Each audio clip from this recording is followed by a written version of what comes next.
just now. I turned it off and turned it on. Didn't fix it. Had to go into settings. And thank goodness there was something out of place that I noticed right away. Otherwise, I'd have never figured it out.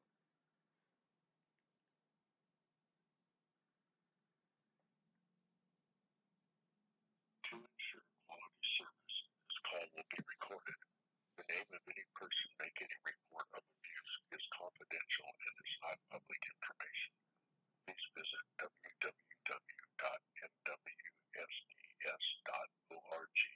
for additional ways to report.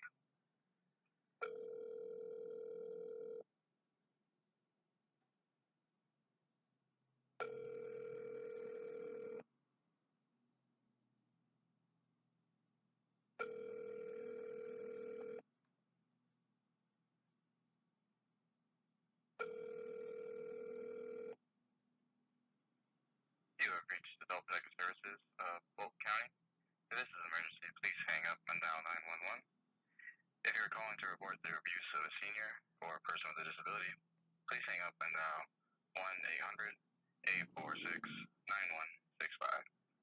This is a voicemail of Chris Schindler. My regular hours are 8 to 5. Please leave a message and I'll call you back as soon as possible. Thank you. Hello, Chris. This is Sean Schwartz. It's Friday. There are no services here. All weekend long, my predators are going to have access to me. And one of them, Chris Stafford, decided at 10:03 last night he was going to drive by and yell stuff at me. Now, I am really, really trying hard to get this evidence seen and trying hard to get someone to listen. And there are a lot of roadblocks in the way.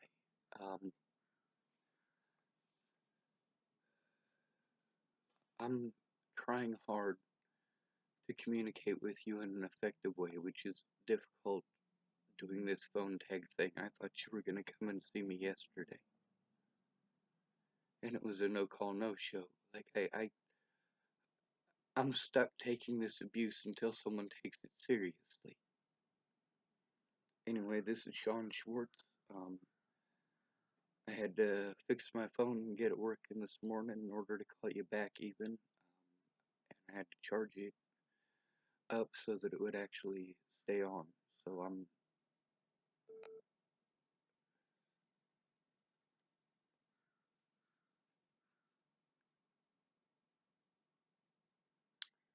Hello? Hey, Sean's Chris with APS. How's it going, man? Well, not too good. I mean, I'm stressed to the max and I can't function because of it. I try to communicate with people effectively in person. I try to show them in person the best that I can, the evidence that I have, but getting people to show up in person or look in person is nearly impossible. Then I'm supposed to get a friend or So family. I think that we had a bit of a miscommunication or an issue because I was at the library from 2 to about 2:35, and I looked around for you and tried to see if I could find you, but I wasn't able to find you. And I tried calling you a few times, and I wasn't able to get a hold of you. Did you call me from a restricted number? Yep. That's not a good idea. I'm a victim of stalking. I get a lot of calls from restricted numbers, so I had to block them on my phone. That's one of the roadblocks. Oh, well, that would have been a natural issue. Yeah. Yeah, And I wasn't able to leave a voicemail because your voicemail's full. yeah. I thought you were gonna call me when you were about an hour from here, so I had everything ready. I had it packed up, and I was like, all right, as soon as he calls, I'm gonna go over there. I'll get everything set up, and it'll be ready for when he gets here, so we don't waste any time. Yeah. And I tried calling. I had like a very 30-second window of reception because I get no reception on 22 at all. I was hoping I'd be able to at least get some kind of reception somewhere, but I wasn't really able to get reception until I got into Tillamook. I had like a 5-second window in Evo, and then it went from full bars to nothing almost instantly. Yeah, I was having a lot of issues with the phone yesterday too. So it's not just the going through the mountains, because through the mountains I get that there's no service. You get nothing. Yeah. No, nothing at all. But even inside of Tillamook yesterday, there was a few people that were complaining their phones weren't working. The last time we had that issue, I got one of the notifications on my phone that there was a solar flare and that it might affect communications, but I didn't get one yesterday. Oh, okay. Yeah, so it sounds like we just were two ships that kind of just passed each other, so it sounded like. Yes, sir. Yeah. There's no services here on the weekends.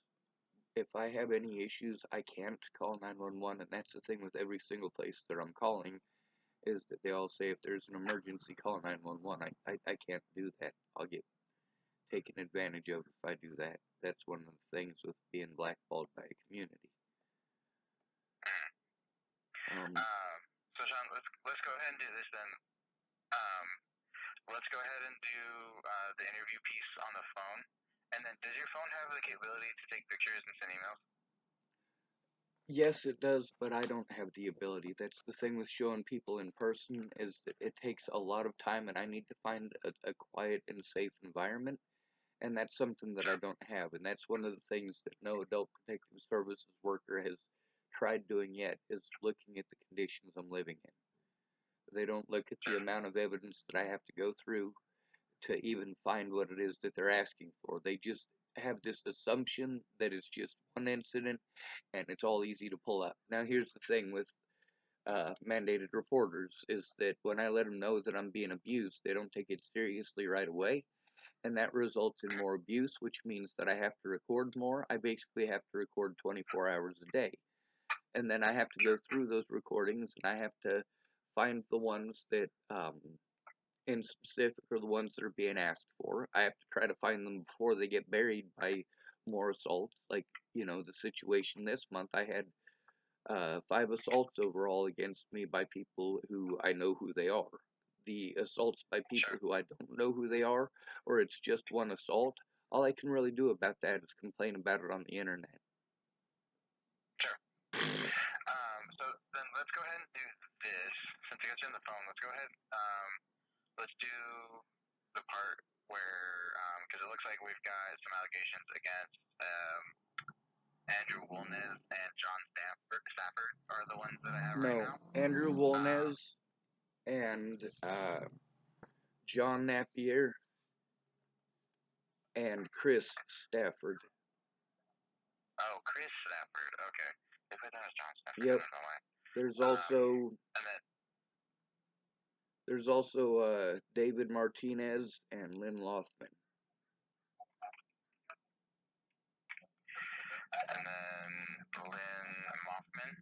Lothman, Lothman. Lothman. Okay.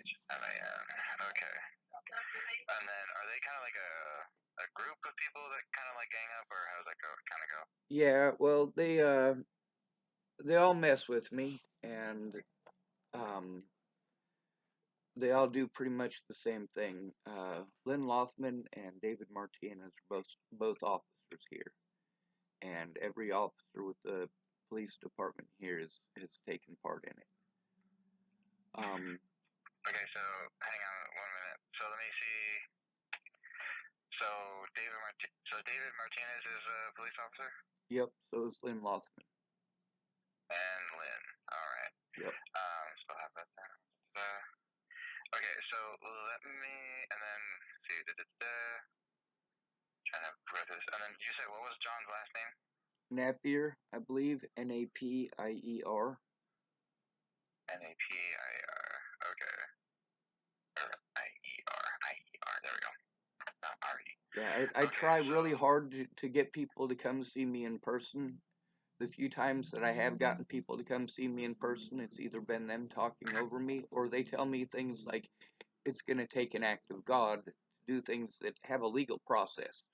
If there's a legal process, that's not an act of God, and they need to not tell people that it's going to take an act of God. There's also every single service here plays ignorant and stupid with what their job is, what they're allowed to do, and what they're allowed to communicate. I've got recordings of all of them. The problem is that I've been here for 17 months. I came here fleeing abuse from Hood River in the Dalles, Oregon. I went to Hood River in the Dalles, Oregon, because I was trying to find a friend in Portland and 2 people who went missing in Beaverton. So, I mean, it's not like I'm here for some nefarious purpose to destroy people's lives or anything like that. Sure. Makes sense. So, Sean, let's go ahead and go over this. And so, I promise I won't talk over you. However, if it gets to the point where I need to ask a certain question, I'll go ahead and try to interject. So Yes, I'm sir. not going to try to interrupt you. I'm just simply going to make sure that I can make sure that I'm following along. Okay. Yes, sir. And then, so my plan for this is then what we'll do is let me go ahead and start off by asking you about um, the two that I have down on my initial report now, that being Andrew and John. And then what we'll do is, because I don't know if I can investigate law enforcement, but let me get back to you on that. Okay. Okay. So I'll get with my people, make sure that I'm not stepping on toes. And then As far as the abuse goes, because law enforcement is involved, it's not a matter of you being allowed to investigate them. It's a matter of harm against an at-risk adult, which I am. Right, but that's the thing is I'm just trying to make sure that there's not some other entity that's out in bureaucrat land that is supposed to be looking at them or whatever the case may be, because my scope is, is limited, because APS is this interesting little gray area. It seems to be the more I do this. Well, So, it's for us. It's not a gray area. It's hell. It's straight up hell. Having to jump through all these hoops when we're assaulted. We don't get to just go to the police and have the police do their jobs. When we're assaulted, the police send us on a magic carpet ride of going to mental health places and hospitals. By the way, I was assaulted at the hospital here last year, and I've been trying to turn that in ever since it happened as well. I've got the way that the police treated me when I tried to turn in those crimes, and the problem is that I can't take care of myself or protect myself, let alone do any of this extraneous stuff they're trying to make me do. Right now, I've got a public pretender who absolutely refuses to do his job. I let him know that I'm trying to turn him in because this is unconstitutional, immoral, and illegal. You know, I mean, I'm trying to turn in assaults. How is it that they get to pretend that these assaults didn't happen when there's so many witnesses, when there's so much footage? Now, so am I able to send links across what do you call that? Like text messaging? share that with me? Yeah, is there a way to do that? Because like what I'm having problems with is literally civilians are all telling me that they're able to see this evidence. Not a problem. Every single one of them. No problem. They can see it. But if I send it to my public defender or an investigator or a police officer, for some odd reason, it literally never gets to them. They can't see it, or they tell me they can't see it. Another thing is if I go in and I make a written report and I go in person, I have to go in by myself. If I have to go in by myself, then they get to pretend it didn't happen, and what happens to the paperwork? There's supposed to be a system of, well, weights and measures, as they call it, a system in place to protect people like me. And when everybody that works for the government and gets a government paycheck is trying to triage me out because they don't want to do their jobs, it really screws me severely. My public pretender is trying to pull this not mentally competent crap because I'm trying to turn him in, and that's obviously against the law. It doesn't matter that he's a lawyer or not. The fact is, I'm a disabled person, and he is taking advantage of me. And this does affect me financially. It does also affect me physically. And when police officers are lying to witnesses and saying that they can't make a police report, they can't make a report for someone else, well, that's the thing, is that they're witnesses. The police officer is supposed to take their statements anyway. By refusing to take their statements and not making any effort, when that results in me being harmed repeatedly by the same people over and over again, it is an issue.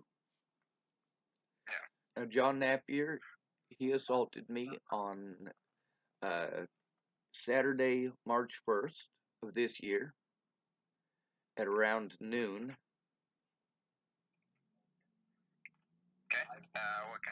What happened? John came in and hit me in the back and started yelling a bunch of crap that didn't happen. I don't know what the hell he was screaming about, but whatever it was, he thought it was enough to hit me over. He also told the guy Tyler at the counter that he was going to kill me, which is lovely.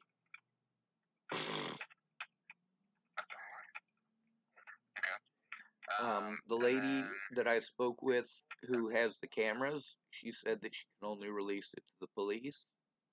Her name is Shayna, and she's the manager there at the Shell station.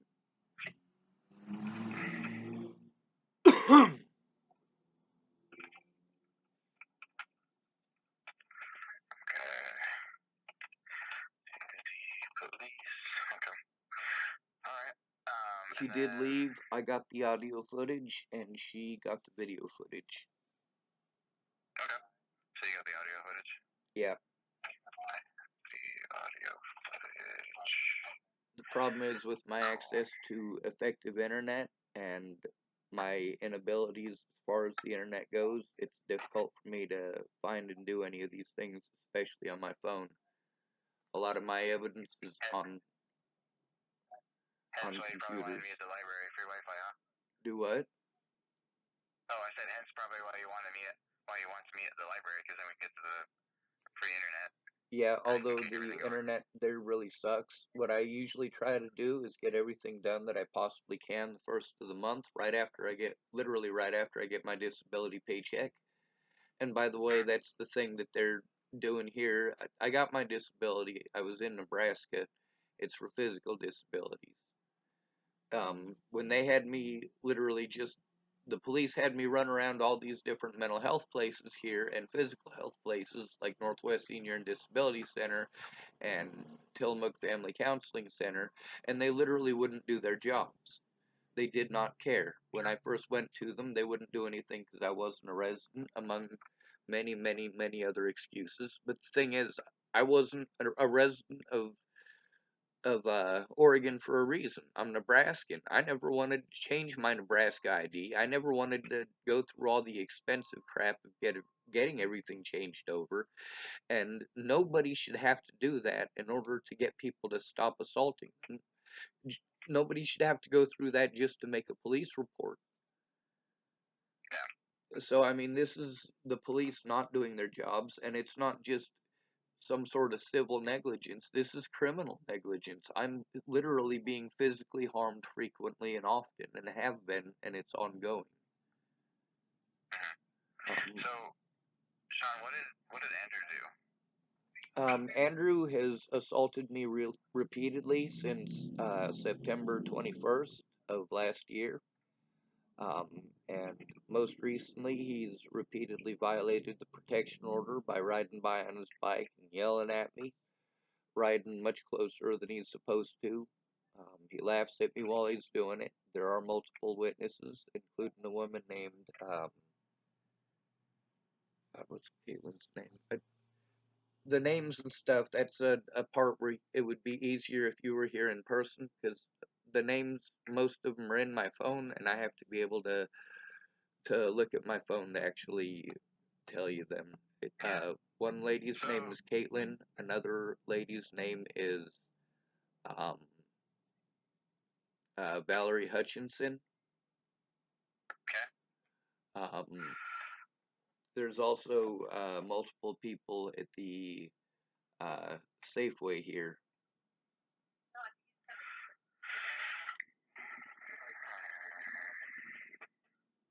And then, what kind of things has Andrew been saying? Do you remember anything, like, specifically?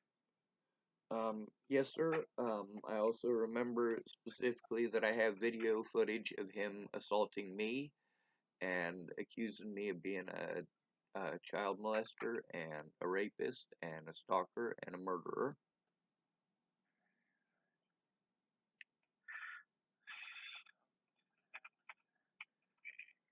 Did you look up the name Natalie Bollinger? I did. Yeah.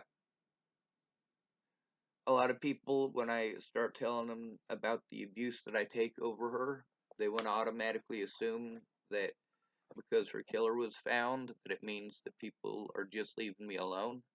They're not. I've got footage from multiple people's channels of them still running around after assaulting me, telling people that I'm a child molester and a rapist and a murderer. I get assaulted literally everywhere I go. I've been assaulted probably 10 times already this month altogether, maybe probably more, because there's also John Stevens. He assaulted me twice on the 2nd of the month. I do have a little bit of recording of that. One of them's just audio, and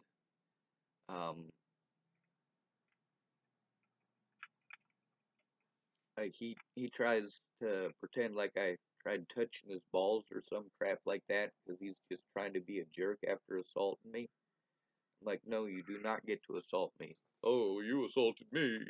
You don't remember trying to touch my, like it's just most of these people are drug addicts. Are they like come up to you and like punching you and that kind of thing, or? Yes, sir. Andrew Wolnez has come up and punched me, and John Stevens came up and punched me as well. And just come out of the blue. No, it wasn't out of the blue. He was pissed off about something that Andrew Wolnez said to him, and so he was having an attitude with that. He was pissed off that his name was on the internet, and I let him know, hey, I haven't given out your name. Like, I've known your last name for months. I'm not giving out your name. And that's when he decided it was acceptable to, well, he put down his backpack and was getting an attitude and working himself up. And obviously, I wasn't down with any sort of argument or violence. I just wanted him to not go making false accusations and accusing me of doing things that I didn't do. And if there's things that I have to do out of desperation, I have to do them out of desperation. If I can't get the cops to listen, one of the things that I've been told to do is go to the media, go to social media, make sure that it is documented somewhere. And I've made sure of that. So John Stevens assaulted me twice it was probably about 6 a.m. It was right across the street from the Shell station in front of the, what do you call that? There's two laundromats in town. It's the laundromat across from the Shell station. I just can't remember the name of it. Okay, and you said that was John Napier that assaulted you twice? No, the one that I just told you about was John Stevens. Okay. This is okay. I got you. The Shell station. Okay. Like I said, just trying to follow along here. John Napier only assaulted me once at the Shell station. That was on the 1st. That's John Napier. I know his wife Cynthia and his daughter Mona. They both work at the Safeway. They're both witnesses to Andrew Wolnez and his harassment as well. Cynthia was trying to, from what she was telling me, she was trying to make a truce, get him to stop his stuff, but it didn't work. And her and her daughter, they're pretty violent-minded, like their solutions are violent. So obviously the people that I went to were the ones that were telling me that they were willing to help turn it in. They just take their dear sweet time. So Andrew Wolnez, he's been doing this for literally months. Obviously, two of the witnesses, like Valerie, she was with me when one of the incidents happened, or when two of the incidents happened, I guess, because she made a video recording so, people would know she's a real person. She's not a figment of my imagination or anything like that. She was a witness, and, we both felt that she was harassed for walking with me, and he'd already had the protection order. By that point, he's not allowed anywhere near me, and he just, I have to be afraid because the police did literally nothing but talk over me and try to force me to go to Lynn Lothman, knowing that I am afraid of Lynn Lothman. So, I mean, Officer Martinez and Officer Lothman have been two of my biggest bullies here. They're the ones that have been telling people that I'm wanted in Colorado for murder and, you know, spreading rumors about me. And the reason they're spreading rumors about me is because when I first went to them, they didn't do their jobs. They blew me off and sent me on the mental health loop, which I've been on since. Like, why am I going to all this mental health stuff?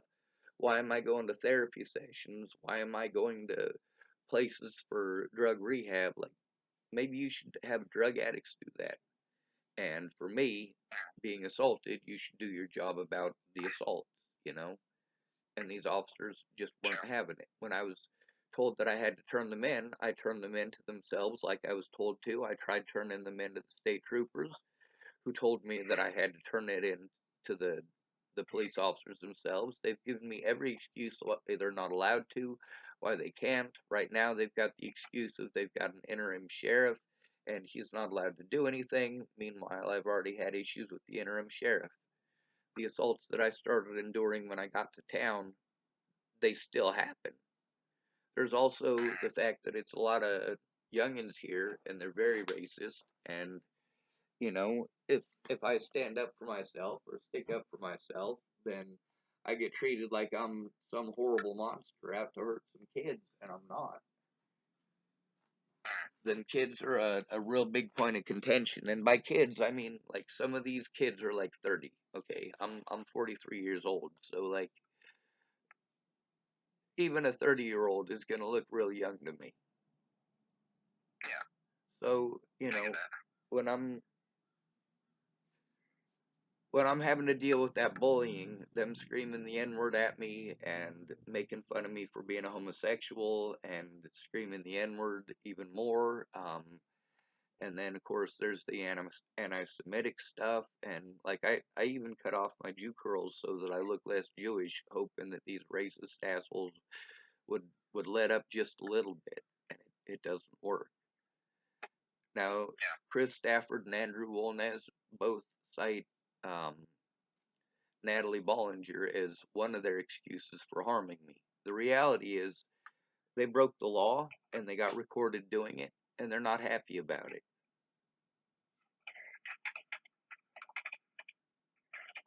And then for Chris Stafford, when did he assault you? The most recent situation, he assaulted my vehicle.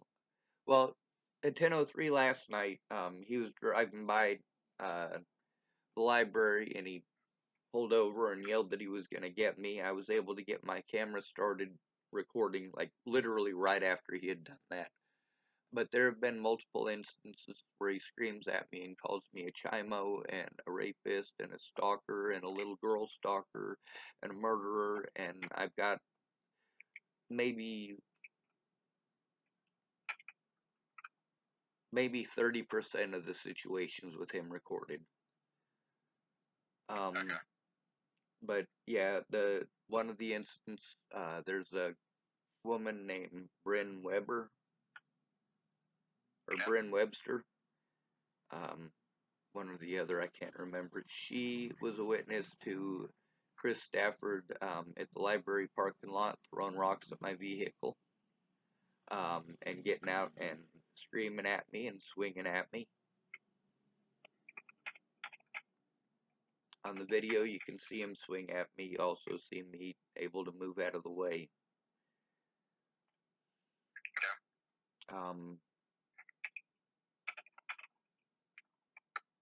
As far as Andrew Wolnez goes, I do want to make sure that I get it on there about the multiple actual assaults that happened and the witnesses to the multiple assaults, as well as the damage to my vehicle. And it's also important to note the way that law enforcement treated myself and the witnesses when we tried to turn it in. Sure. And I have a lot of those situations recorded, and they should have some of it recorded too. Okay, and you said, so you violating the order and they haven't come out? Yes. I'm saying that I had other people call with me about the violations of the protection order, and they wouldn't hear any of it. That was Officer Martinez, and they keep wanting to pawn me off on Lothman, and only Lothman. And they know that Lothman is one of the officers I'm trying to turn in. I had to deal with this in Nebraska as well.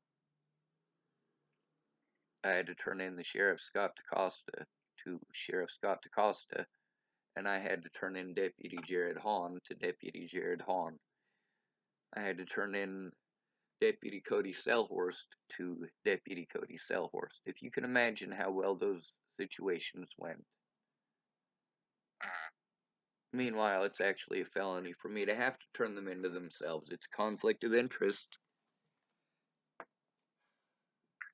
And now it would normally just be a misdemeanor that they need to pass on to the state troopers, but they didn't do that. Okay. Well, Sean, I think this is a good launching point for me to kind of move along. Do you have, you said you have contact information for everybody, right? I do not anymore for all of them. And the other thing is, I need to be able to show the evidence in person, because trying to, sir, I don't have a safe environment. Okay, that's one of the first things that a adult protective services worker is supposed to do, is see our environment. Like I'm literally right across the street from the library. My busted ass vehicle is right in the library parking lot. I mean, there's everything here needed to show you, at least in part, of what I'm going through. Then there's the fact that I am disabled and I have to live on a fixed income, and it is not enough. Right. So, Sean, I'm not, well, what I'm saying with this is, I'm not saying I'm not going to come meet you. That's not what I'm saying. I'm simply saying that right now, I'm trying to get to how I can contact some of these people because I need to talk to them. Yes, sir. Okay. So do you have a phone number for Andrew? Andrew Wolnez? Yeah. No. But he's got my Do you have an number. address for it? That's one of the, he called me over 1,000 times in one day from a restricted number.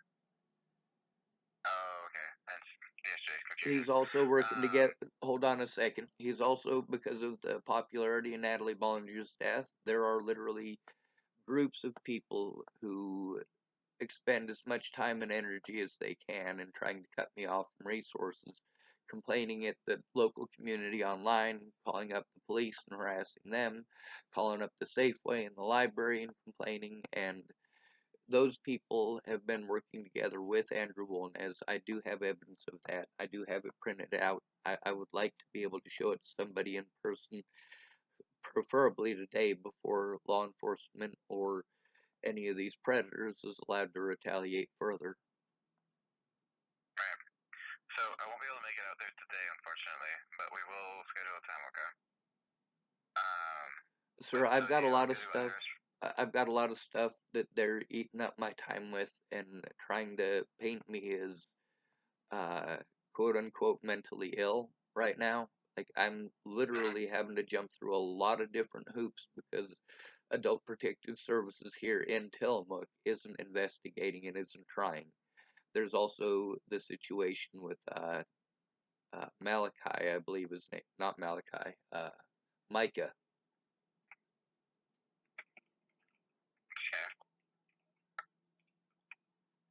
I have at least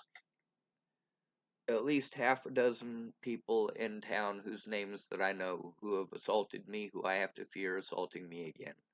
There's at least 2 dozen or so people who have assaulted me at least once.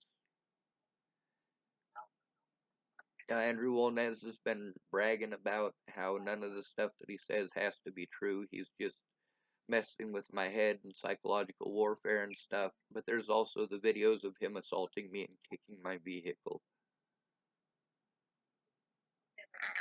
If there's a way that I could... contact information for John Napier? Do what? Contact information for John Napier? I do. Okay. What you got? But I don't have his contact information handy. That's the thing, is I have his where his wife works and his daughter works, and I have both of their phone numbers. But I don't have access to those while I'm talking to you on the phone. Okay.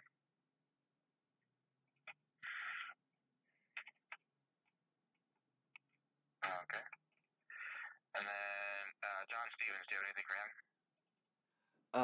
I got a description for him. He's got a he's probably about 5'6". He's got blue eyes. He's Caucasian. He has a tattoo of a cross under his left eye, and under his right eye, he has the word "trip" tattooed. Okay. And then for Chris Stafford, do you have any contact information? I do have some contact information for him. Yes. Are you able to receive like video links through text messaging? So what my plan is, Sean, is once we get to meet together in person, we'll see if we can bundle it up in an email, and then we'll have you kick it to my work email, and then I'll go through everything. Sir, I don't, sir, that's the thing with you not taking a look. You're not understanding my disabilities or my inability to do any of that. I've been doing that for years, trying to find the place and a time to bundle that up while I'm in an unsafe environment, and I am having to constantly look over my shoulder for these people. I mean, you have no idea how much hell they're putting me through. I don't know what it is that you're saying about this whole trying to bundle it thing when I don't have the means to do any such thing. I'm trying to send what I can, how I can, as I can, as quickly as I can, because if it takes 2 to 3 weeks for you to show up, then I'm being abused this entire time, and I have to worry about law enforcement. I have to worry about Chris Stafford, who has repeatedly shown that he doesn't care. The same thing with Andrew Wolin has repeatedly showing that he doesn't care. A lot of these people that, like Bren, she has access to a lot of the evidence. I've sent her a bunch of it. There's also another victim of this crap. Her name is Claire Jordan, and she's not the only one either. There's also a lady named Amanda who's another victim of it. Okay. So, Sean, then let's find out a time where we can get together, okay? Yes, sir. I can start sending you. I can start sending you the contact information that I have for these people, but my hands are hurting. I have absolutely no safe place to go. And yesterday was really important. I don't have the ability to keep on being punished and told that I didn't try to turn any of this in just because everybody else is a no call, no show. And just because the situation didn't work out right doesn't mean that I'm somebody who didn't make an effort. And for all these years, that's what it ends up being treated as I'm not trying to make any effort. None of this abuse is actually happening. I must be making it up. I must be schizophrenic. And that's just not the case. There has to be a way that I can send it. I've tried sending stuff over emails. I've tried sending this stuff to so many different people in so many different ways. Civilians apparently can see it, but apparently anybody who doesn't work or anybody who works for the government or gets any sort of government funding, well, magically they can't see anything. Nearly all the mandated reporters that I've sent evidence to have said that they can't see it, or a lot of them even say they're not allowed to look at it. Right, and that's not what I'm saying. I'm not accusing you of saying that. I'm telling you that those are the other crimes being committed against me. I've tried turning this stuff in, and I've tried getting people in person in this town to look at it. It's nearly impossible. There's a few people who have taken a look at some of the evidence, and there's a lot of witnesses to these different situations. But if you have the ability to receive text messages, like I can send in text messages a link that you can look at the video. Okay. Second, let me try something. That I can do over my phone. A lot of this other stuff I'm being expected to do through my phone. I basically have to go to somebody else and have them coordinate with me so I can get on my computer and send them stuff, so that after I've sent them stuff, then they can send it back to me so that I can take my computer, go into the library, which is very difficult for me to even physically be able to do, so that I can do what it is that it takes to get it off of that and get it transferred so that it's on my YouTube channel or some format where I can be able to send it out in an email to somebody, which all of that takes a lot more effort than me just clicking the link and forwarding it to you. Here's the assault, you know? Sure. I've tried doing that with the police. They've given me a bunch of different ideas or things that literally don't work. Like they got this drag and drop thing that's supposed to work for my phone. It doesn't work. Yeah. What kind of phone do you have? Well, right now I have a broken Alltel. It's a prepaid one of the Walmart ones. I also have another one that's my main phone, and it's broken, and I need to be able to fix it because it's got evidence of a lot of the harassment online and in real life. It's got video footage and audio recordings with witnesses. Okay. Give me 1 second, I'm gonna try something. I've already had to pay to fix it once, and it was broken this time by Andrew Wolnez and a lady who Andrew Wolnez told I was a child molester, and her name is, what is her name? I'm trying to remember it. Lisa. Gotcha. Well, hang on. Try something. Hold on just 1 second, man.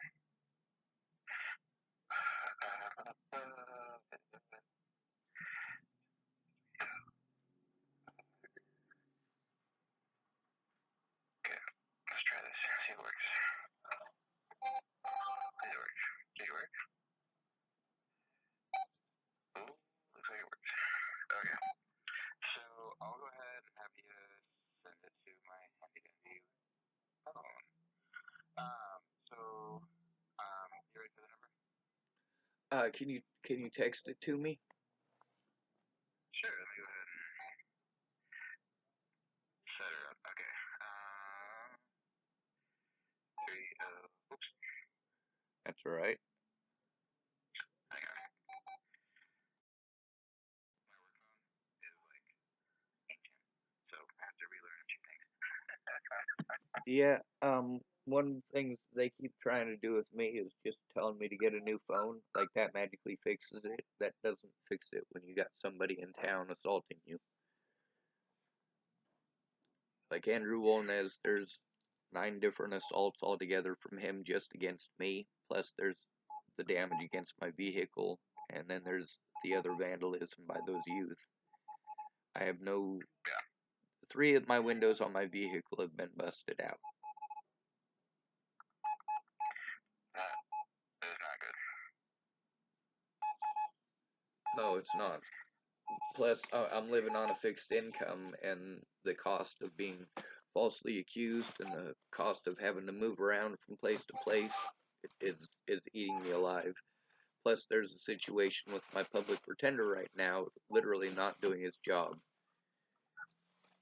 I told him I was going to turn him in, and now he's trying to pull this mentally ill crap, and that's not acceptable. That's retaliation. I've already been over that part with one of the civil rights lawyers. He said, well, that's the thing, is that that's not a violation of your civil rights just in a civil way. That's a criminal act that he's committed. Like, you have to go to the authorities about that. And I've been trying, you know. Yeah.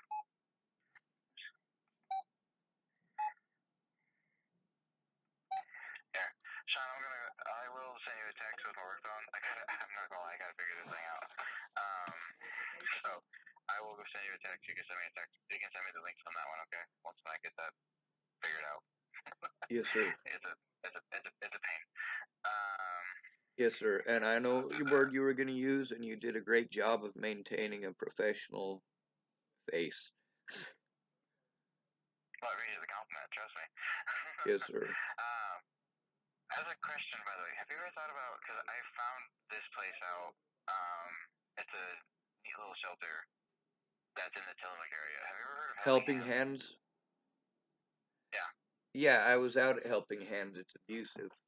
I can tell you about the abusers out there too, and who they're abusing, how they're abusing. Yeah, I've been to every service here. I have to try to turn in every service here. There's a woman named Claire Jordan. She is a very important witness. Also, some of the things that she has to turn in that happened here in Tillamook, they kidnapped her kids. And as much as this may sound like some fairy tale from one of those crazy Hallmark movies with the psychos, like, yeah, she's had to go through a lot of hell to get her kids back. Oh, that's not good. Kinda. Okay. Let's see. Okay, so let me do. She's a witness to the abuse out at Helping Hands on her behalf. So she was going to try to speak as far as my situation goes as well. But the abuse that she's gone through here is very similar to mine. She had to actually flee the area in order to. Well, I can't say flee the area. She left here to go get her kids. Okay. So Sean, so let's do this. So I've got your interview from today. Why don't we meet up on Tuesday? Let's try this again on Tuesday. Okay. That's 4 days away. They've got 4 days of access to me, and I'm stuck in this environment for the next 4 days. I just want you to know how unsafe that is, and just make you aware. Which, as unfortunate as it is, I cannot get out to Tillamook today because I am driving out from Dallas. Yes, sir. And Tuesday is the day that I'm gonna be able to get there. I'm sorry. I wish I could get out there today. I just simply can't. When you say Dallas, I keep forgetting there's a Dallas, Oregon, because I was in the Dalles, Oregon, which is different. Oh yeah. Yeah, people get us confused all the time. But when you say Dallas, I automatically think Dallas, Texas. No, trust me, everybody does. Like, I tell my friends that don't even know Dallas exists. I'm like, yeah, man, I'm living down in Dallas. And they're like, you're not from Texas. I'm like, of course I'm not. Like, Dallas, Oregon. Like, oh yeah, okay. Well, with the systemic abuse, I'm supposed to turn that into Adult Protective Services as well. That's all stuff that I had a list of all the stuff that I'm supposed to turn in. Like, the police are able to basically pretend that it's just one incident that's isolated in all these different situations, and that's something that I'm supposed to bring up. There's also the number of times that I've been assaulted and gone to the police, and I've documented it as best I can on paper and on video, but obviously there's different types of media. A lot of the stuff that I'm able to do on the computer, I'm not able to do on the phone. I also have 3 different computers full of evidence. I have 8 different phones now full of evidence. I've got 12 USB drives full of evidence. It's threats, harassment, intimidation since going back before Natalie Bollinger was killed. And because it's famous on the internet now, it's literally everywhere I go. I can't go anywhere where people aren't going to assault me over it. Yeah, and I'm kind of curious. So, why are people harassing you over that? That doesn't make any sense to me. Well, Natalie Bollinger was a drug addict, and I was with a place called Boho, Boulder Outreach for Homeless Overflow, and basically I was the homeless liaison. I took people that were homeless to where the services were. I showed them where the disability office was if they were disabled. I took them to the Social Security office. I walked them to the warming centers, warming shelters, and homeless shelters.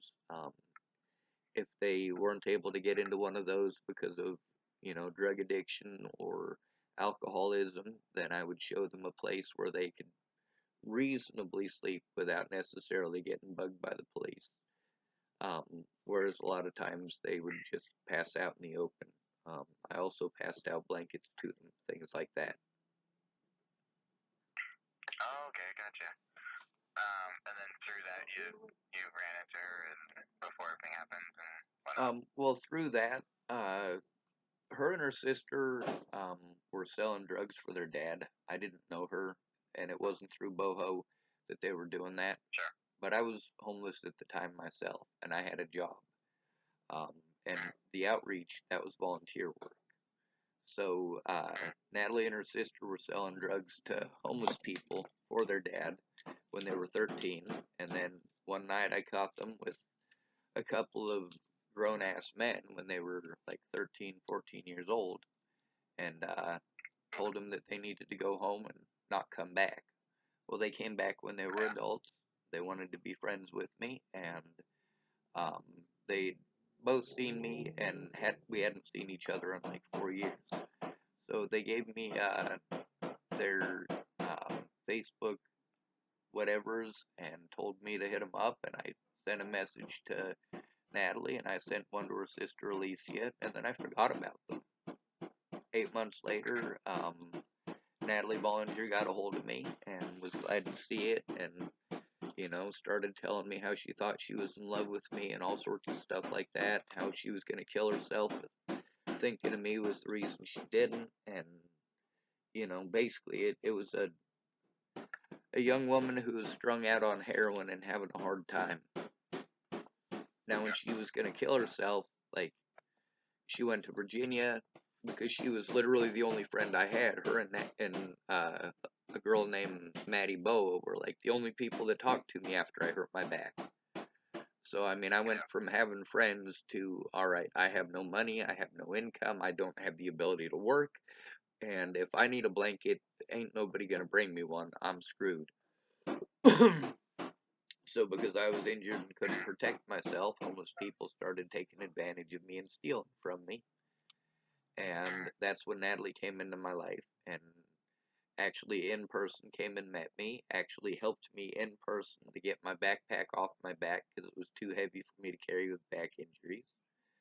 Um, she actually was a real life in person friend. She was also an adult at that point because I didn't allow kids to hang out with me.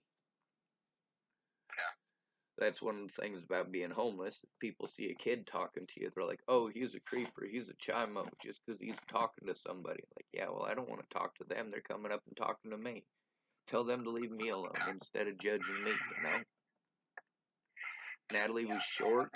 She was shot in the head when she was 19 after her and her friends. I went to Virginia because she was going to kill herself if I wasn't already on the road. And then she wrapped her car around a telephone pole.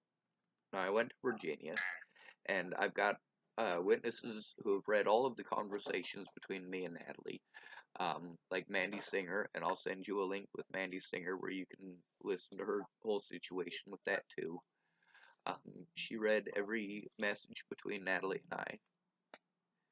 Natalie intentionally misled the situation, and for a whole year I had people assaulting me over her pretending that I stalked her. And it wasn't even her pretending that I stalked her, it was her sister. And they did that because I was embarrassed when my car broke down, and it was over a broken phone. Gotcha. Okay. So Natalie got killed in 2016. She was able to get a protection order against me by literally police officers not allowing me any information on it, doing everything they could to keep me in the dark. They didn't properly serve the order, and it wasn't legal. And that's the issue. One of the many issues. At that point in time, I thought she was in Virginia and had no reason to believe that she was in Colorado. I'd been trying to get protection orders against people in Colorado, like her ex-boyfriend, who was threatening to kill me and my friends and family and called me up at 2 o'clock in the morning to do that.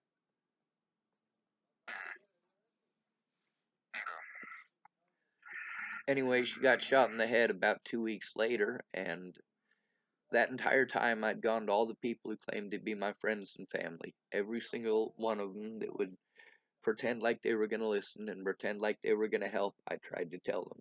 They didn't want to hear it. They wanted to tell me a bird in the hand is worth two in the bush. That doesn't stop assault. Alright, so I should let you go? Yeah, so let's go ahead. Yeah, so I think I've got what I need to kind of get moving a direction. I am in an Then what I'll unsafe do. situation right now, and I will be stuck in that unsafe situation at least until you come see me. I just want to make sure you're aware of that. Now go ahead and finish what you were saying, and I'm sorry for interrupting. Hey, fine. So why don't we go ahead and plan? Let's try this again. Let's try to meet on Tuesday at is 2 p.m. still is it the best time for you? That'll work. 2 p.m. on Cool. Tuesday. 2 p.m. Tuesday. I'm gonna put it on my calendar. And then let's be specific, a little specific. Let's go ahead and meet at the entrance. There's a little like bench that's right next to the door. Let's try to meet in that area. And you'll know me because I got a big old black binder, I guess is the way to call it. It's a what? Okay. It's like a big black like binder. You'll know me when you see me. It's hard to miss, trust me. Alright, well they have a bench just inside of the entrance. Yeah, we can do that. That way, you know. I'll sit We're there not where it's sitting warm. outside in the weather. Alright, Tuesday at 2 o'clock. I'm completely unprotected between now and then though, and so is my evidence. I just want to state that. Yep, and it's the best time that I can get to you, but okay. Yes, sir. Thank you. So I'll talk to you next time. Yes, sir. Bye.